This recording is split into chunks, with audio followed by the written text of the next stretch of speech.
What's going on, you guys? I hope y'all are having another good day. I don't know, I thought I just heard something.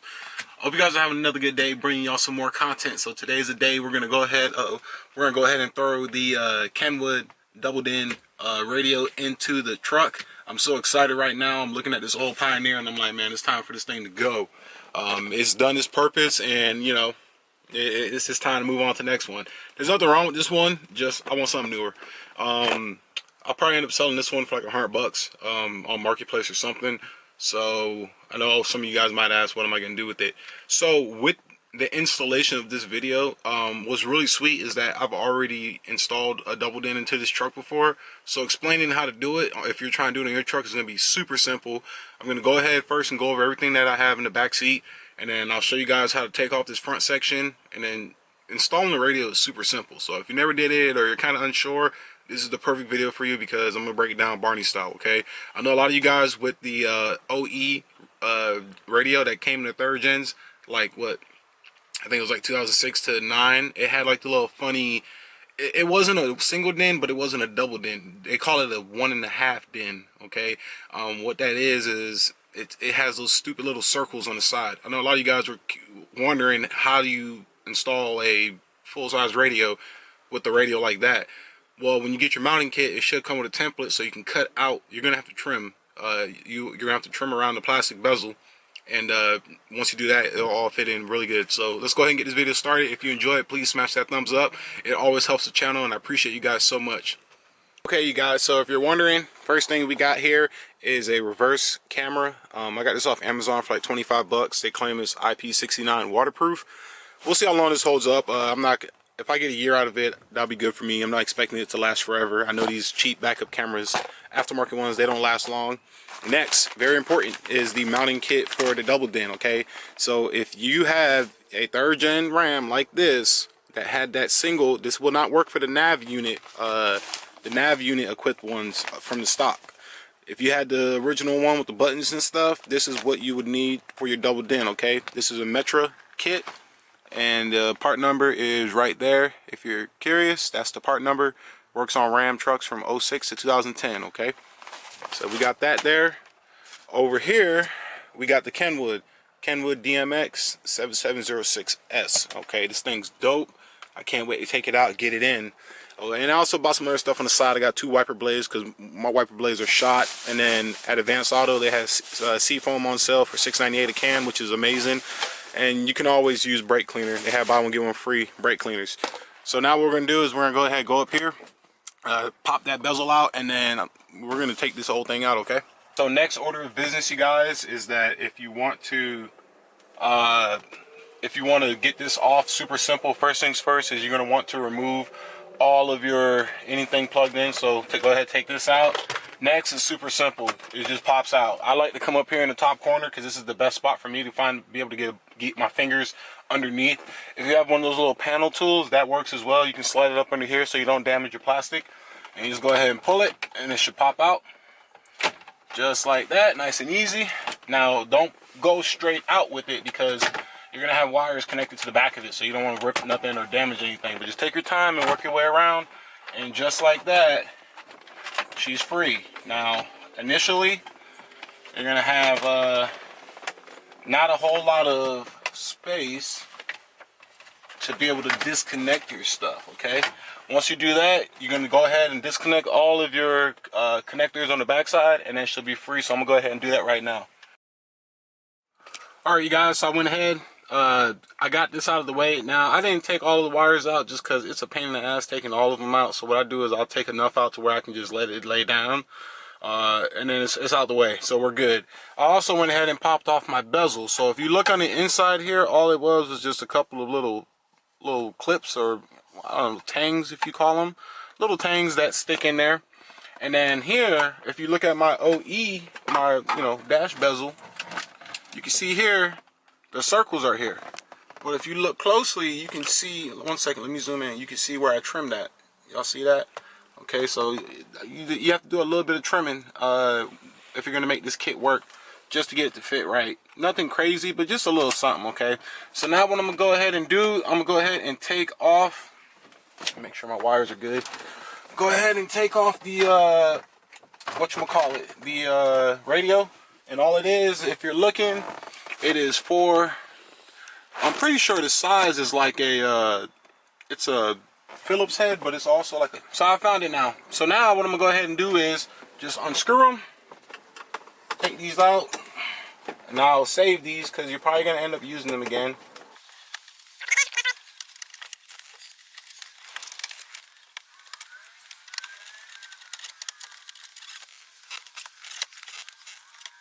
And just unplug the radio.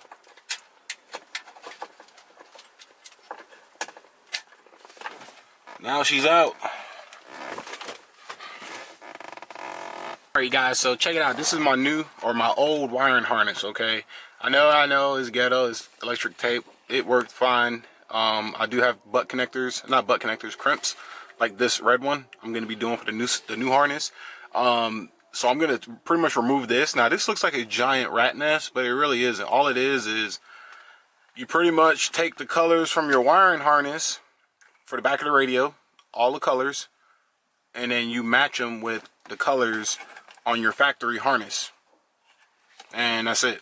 I mean, that's all you do. It's super simple, super simple. It's been so long since I put this radio in. I got to make sure I remember all of like everything I did it back here, because when I did it, I wasn't thinking and I was just trying to get it done, so I kind of rushed some of the shit. So hopefully I didn't do nothing too reckless. But long story short, I'm gonna take this off, and then my new harness, I'm gonna just wire all of them to that, and you guys will see what that looks like already. Once the harness is wired up, I gotta run the microphone for the speaker. I'll probably end up running it up here, and then mount the kit, and that's it really. I mean, a head unit job usually takes about an hour, you know, sometimes longer, sometimes less, depending on the vehicle. So I'm gonna get to. So I started doing some digging. I know I showed you guys this portion of the wiring harness, but I completely forgot. So in order to retain your steering wheel volume and channel features, you need some sort of aftermarket adapter. I have the Axis ASWC1. That's what's it called. You pretty much would wire this into your radio harness, so that way you can retain your factory steering wheel options and all that good stuff.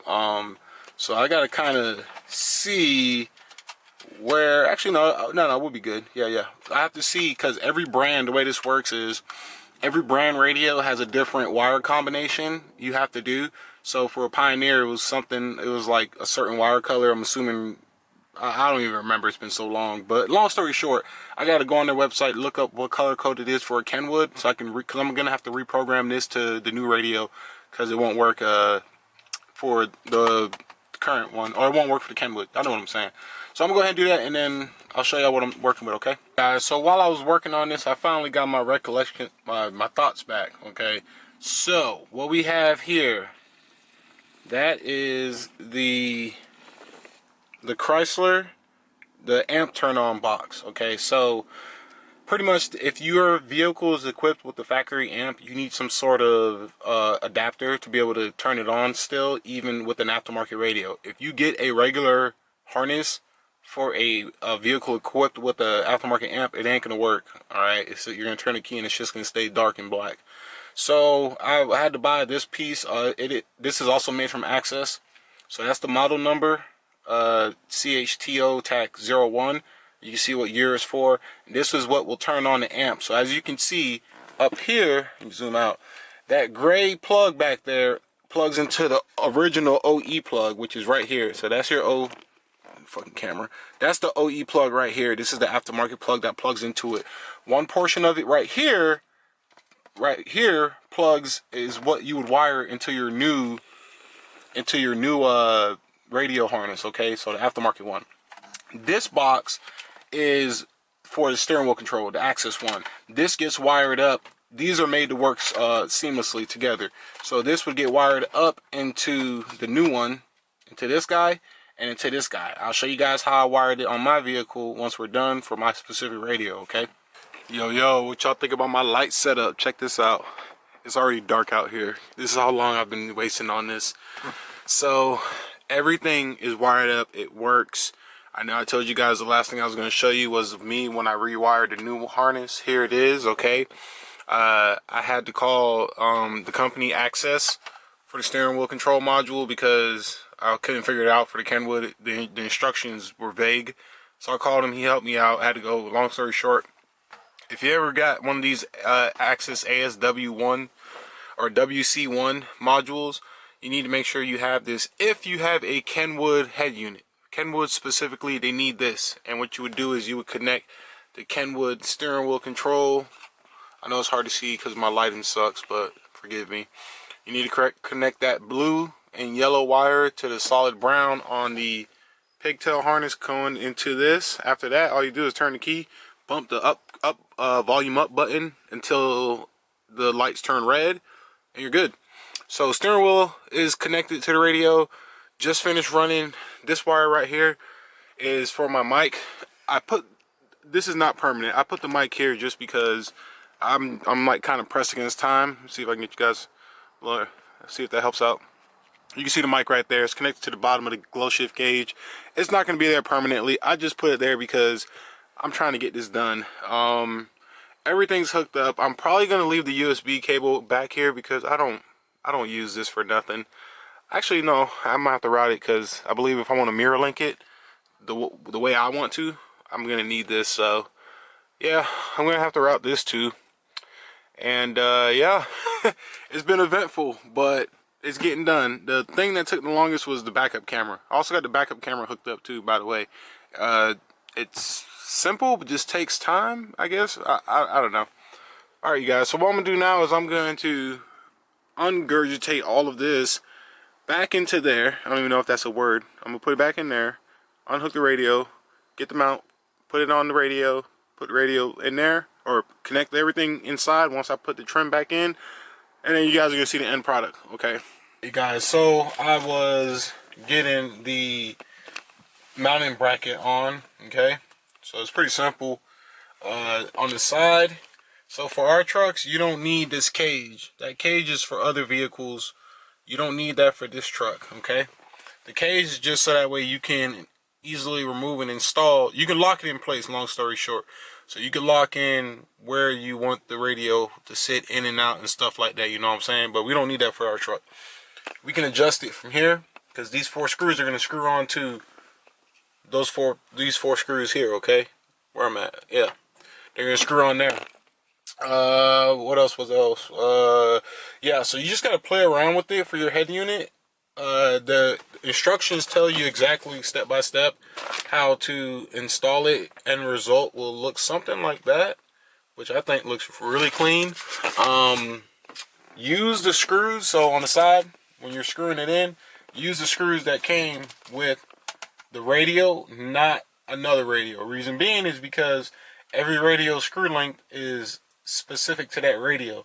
If you go if I use the screws from my Pioneer on here, there's a chance that the screw might be too long and it can damage this unit, and then you're, SOL out of a radio. So I just wanted to show y'all that. So now what I'm about to do is I'm about to connect all this stuff, sit it in here, and kind of line it up and see how this is sitting, because I want this flush with I don't want this recessed. I want it flush with as much as possible with the panel. I can't even think of the name right now. All right. So that's what we got going on. It looks crazy, but it's explainable. Guys, so I went ahead and I'll put all the wires in the back. This truck's really cool because as soon as you go back there, there's like a nice drop back there where all the wires can go in. I mean, I've had cars where I had to pretty much smash the wires back there just to get it to fit with the bundle. That's pretty neat though, being able to just easily get it in there. As you guys can see what I'm talking about, you can see how I got the 4 screws mounted. I got my camera wire, mic wire, USB going through here just because I'm being lazy. They're all going to go through here. You can see how I routed it under using these ribs as my aid. I'm using this to route it down. That's going to be like that, and then I'm going to go ahead and eyeball and see how the radio sits inside of this, and then go from there. Guys, one thing I wanted to show y'all, yes, the radio's on. So for this radio, specific Kenwood radio, if you want Apple CarPlay to work or Android Auto to work without you being in drive, or in park, that green wire that comes with it here, you're gonna have to ground it out. So all you gotta do is just splice into your ground cable, or you can ground it to like the frame back there somewhere. But that light green, it's like a, it looks like a, I don't know, it's just a light green color. That light green wire, ground that out so that way you'll be able to access your Android Auto features or Apple CarPlay. So just wanted to really quick tell y'all that. And that, my friends, is the Kenwood Double DIN DMX 7706S installed. Today's a different day, obviously, so I gotta go through everything and show you guys everything, what all went down, okay?